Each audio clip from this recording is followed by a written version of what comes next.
So Um, your book, it's like, the antique. well, so that's really what I want to ask you about, a little about the book, and then more on, what's happening now. Because I looked, it was published in 2006, so I Mhm. assume you started working on it earlier, and I guess someone had started working on it, and it was originally published in 1990. Yeah, the first edition, which was much smaller, um, was done by Ralph Hotchkiss. Um, and it was the Coastal Conservancy, had funded it and they produced it. And then they did one for Southern California. And then I had gotten wind that they were going to be doing a more updated version. And it was a much bigger project than any of us had anticipated. Um, and then when that was done, and they saw how, when I say they, the Coastal Conservancy, when they saw how valuable a resource it was, uh, we decided that, oh, the whole state needs to have something. So that's when I built the website, Wheeling Cows Coast, which is, an offshoot of that. And that took a few years to get together. And then the plan was to turn it back over to, once it was populated. So it was like over 100 sites on that website, and it covers the whole coast. And because the books are out of print, they're no longer available. You can download it as a PDF, but and we know how obsolete that information becomes as soon as it gets published. With the website, you can continually update it, which I did until like 4 years ago. I stopped because I wasn't getting any funding anymore, and the Coastal Conservancy took it over. In 2 days, it goes in front of the board. Oh, wow. Yeah, and they'll approve it or not, which I'm sure they will. And so then I'll start working on updating it, which it drastically needs. And then I'm going to hire people to do some of the work because I don't really want to do all of that research. Just give me a little backstory on how you got involved. With this particular project or with parks and trails in general? Yeah, all of that. All of that. Well, as you know, because I came and talked to your groups, I had done accessible travel for many, many years. And it was frustrating working with the travel industry. And, we're talking 20 years ago. So it wasn't as receptive as it is now. And I just found that parks and outdoor spaces were much more eager to create accessibility. And so I just kind of gradually started going in that direction. Plus, it was more fun to be out on a trail rather than looking at a hotel. And, again, no one was doing this work. It wasn't, it was somewhat self-serving in that it was, often a futile attempt at trying to find an accessible trail that I could go, check out because the information wasn't there. It still wasn't there. And so, I started looking at places and said, oh, I need to, record this stuff, like the same kind of, kind of took the same path as accessible tourism did. And just kind of grew from there. Again, it was nearly impossible to get funding. Mhm. Most of it has been a labor of love, I would say, until, in the last few years with COVID, where, the outdoors became our place of refuge, and, parks were seeing huge increases in numbers. And there was this recognition that, oh, the outdoors is vital to our health. And so funders were, and I only say this lightly because I haven't applied to anything other than disability related funders, were more willing to see getting outdoors as not just this thing that, rich white people need to do. And so I was actually doing a lot more inclusive trainings on how to be more inclusive in the outdoors. I was doing a lot of those on Zoom. And so there's been, for the first time ever, I got funding to do research. I mean, it was a small amount, and it's at East Bay Regional Parks. So I'll be adding more of that content. But it was the first time I got funding in all these years of doing it, specifically for what I call the information barrier, addressing the information barrier. And it was from the National Environmental Education Foundation, NEEF. So yeah, there's change afoot. Hopefully it'll stay. Are there people like you all over the country who are making, this sort of information accessible to their communities? Because I mean, or is California ahead of the game? Well, I wouldn't even say California is ahead of the game because the state itself is not doing anything. It's all being fueled by individuals, and it's mostly on the West Coast. I know people in Seattle and Portland, Berkeley, people do blogs. It's hard to keep the content current and up to date. And yeah, you do it because you're passionate about it, but that only lasts so long before it becomes work, right? Right. And you want to be paid for your work. So no, it's not happening around the country or the world, and that's when I do these trainings, that's one of the things that I try and emphasize is your websites are your front doors anymore. And if someone doesn't feel welcome, they're going to leave, and they can't find what they need, they won't come back. Just having the little blue international access symbol up saying accessible trails doesn't tell the whole story, as you know. Well, what does that mean? I was researching accessible trails and going on them and being met with, who defined this as accessible? Because even in this power wheelchair I bought that has like really great wheels, I mean, that was my whole intention, to get it so I can, traverse some of the land here. I didn't, it was rocky and wet. So tell me about that symbol and who defines accessible? All right, well, that's the whole day's worth, but so the international access symbol, I imagine it was the access board that came up with that. And like when you see it on buildings at the front door, what most people don't understand is that just means that is the accessible entrance. It does not mean once you get inside, you will find an accessible bathroom. It doesn't mean anything other than that's the accessible entrance. And, this is a technicality, but trails, other than, there's a difference between trails, like developed outdoor trails or undeveloped trails, and routes of, that take you from the campsite to the restroom or from the parking lot to the picnic table. Those are accessible paths of travel. They're not trails, because the ADA does not cover trails.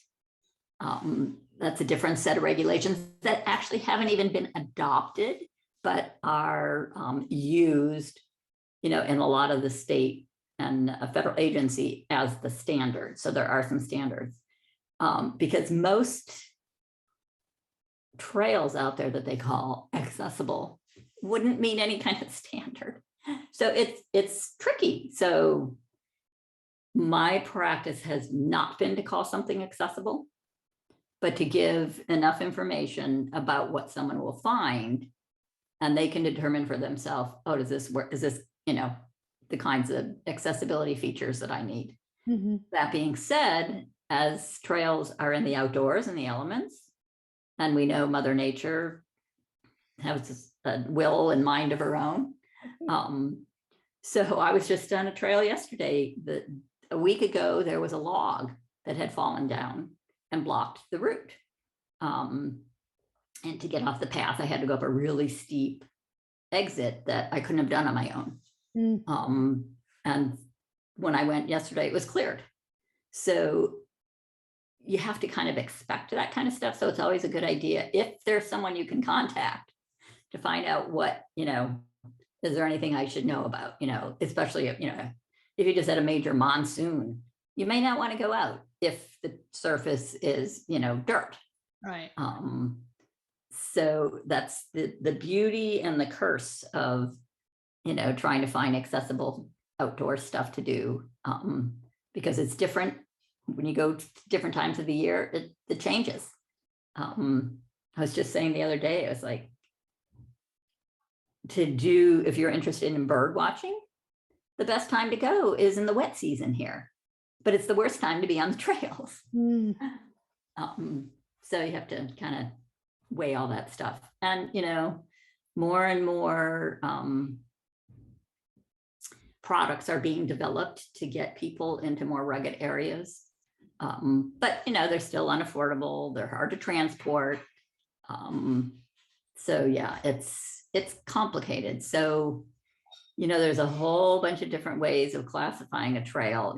I've heard barrier free, ADA accessible, which, like I said, is really not really the way it should be. And there is no standard. So let me ask you, so ADA accessible, so there is no ADA law covering park trails. So what? Unless it's a path of travel to one features. Destination. So if somebody is using that verbiage, does it mean anything? Could it mean the grade is of a certain standard that ADA says is okay? Yeah. But I mean, technically, legally, it doesn't. But I mean, there are regulations. Well, there are proposed regulations under, I think it's ABAG. I don't remember what the governing agency is. So there are proposed regulations. So there are some guidelines that people can follow. But there again, if you say something isn't accessible, I've had people, oh no, that trail's not accessible. Well, I can do it because, I have, well, my chair's kind of squirrely, but you don't want to limit people in that way by saying, oh, it is or it isn't. And instead try and paint the picture of what they can expect out there. Yeah. It's challenging. Yeah. It's no different than, you talking with some friends, oh, this restaurant was great.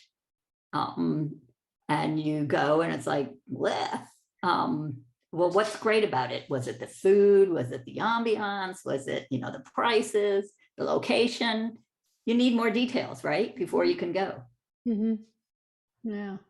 It's the same kind of thing with access.